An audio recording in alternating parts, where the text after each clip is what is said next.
Hello, movie lovers, and this is gonna be my little um about the Justice League movie. About 5 reasons why you should be optimistic about the Justice League movie. Now, number one, you have Batman, played by was on the fence about him and everything, saying, "Oh, he can't do it" or anything because of Daredevil and stuff like that. Despite what you might think about Batman versus Superman and everything else, and I was one of the ones that came out loving the movie, despite the fact, and I'm not such a damn Marvel fanboy, but I came out like loving the movie just as much. But despite the fact that you have a movie. But with that being said and everything, this Ben Affleck was one of the best things about the movie. People were even saying that too, and I haven't even seen Ben Affleck act like that, before or anything like that, because they haven't seen movies like The Town, on Argo. Then you also have him playing Gone Girl, and this his acting has been phenomenal. He's a plus actor. Not only that, but he really loves playing Batman because this is something that he was destined. And I really do feel like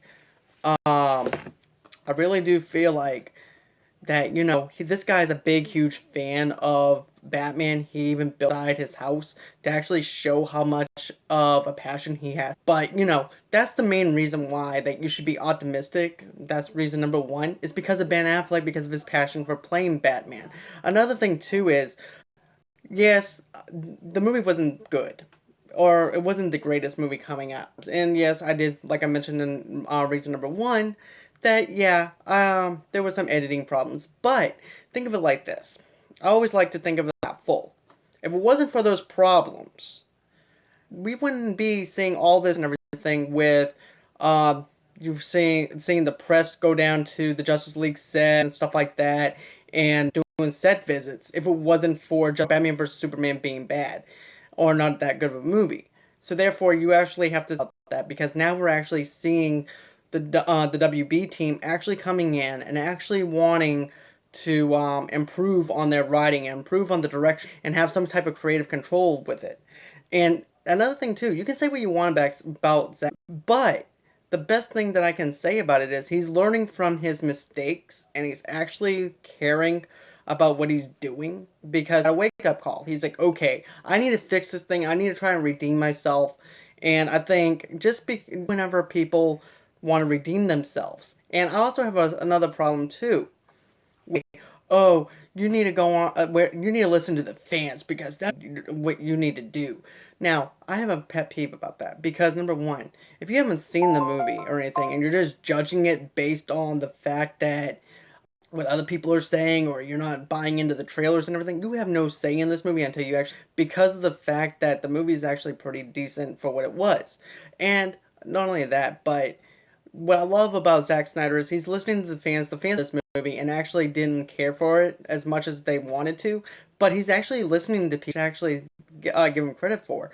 Now, I actually do have this quote from this, I forgot what the coach's name is, but he has a quote saying that if you listen to their guaranteed to be sitting out there with them next week. And I actually agree with that, because of the fact that what they want. They don't know the directions of a certain movie. They don't know what's been printed on a page or anything like that, or and stuff like that. So therefore, you actually have to take that with like a grain of salt. Actually, let them do what they are crafted to do, which is write a decent movie. Try and put a feeling they need to learn from their mistakes, and that's what I feel like Zack Snyder is doing. He's learning from his mistakes. He's listening to the fans. He's got that going on for him. Thing.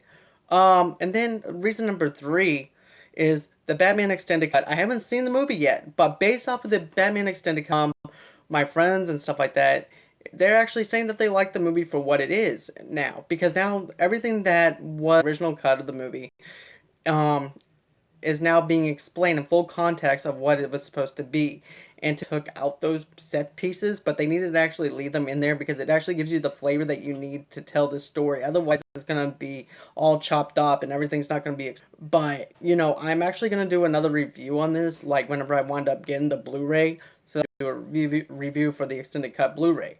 But I'm very excited for that. Another reason is don't panic. Reason number four, don't panic about everything. Don't breathe too much into what everybody is saying and stuff like that. Yes, I'm guilty. Snyder, he needs to go. They need somebody else on this project and stuff like that. Seeing a whole entire him doing a whole 360 and actually listening to the fans, actually paying attention to what's going on, and actually realizing, hey, I need to go this through and actually see what worked and what didn't work and actually plan this out better for way I'm not having the same problem going into this movie. So that's reason number 4. And then finally, not least, reason number 5.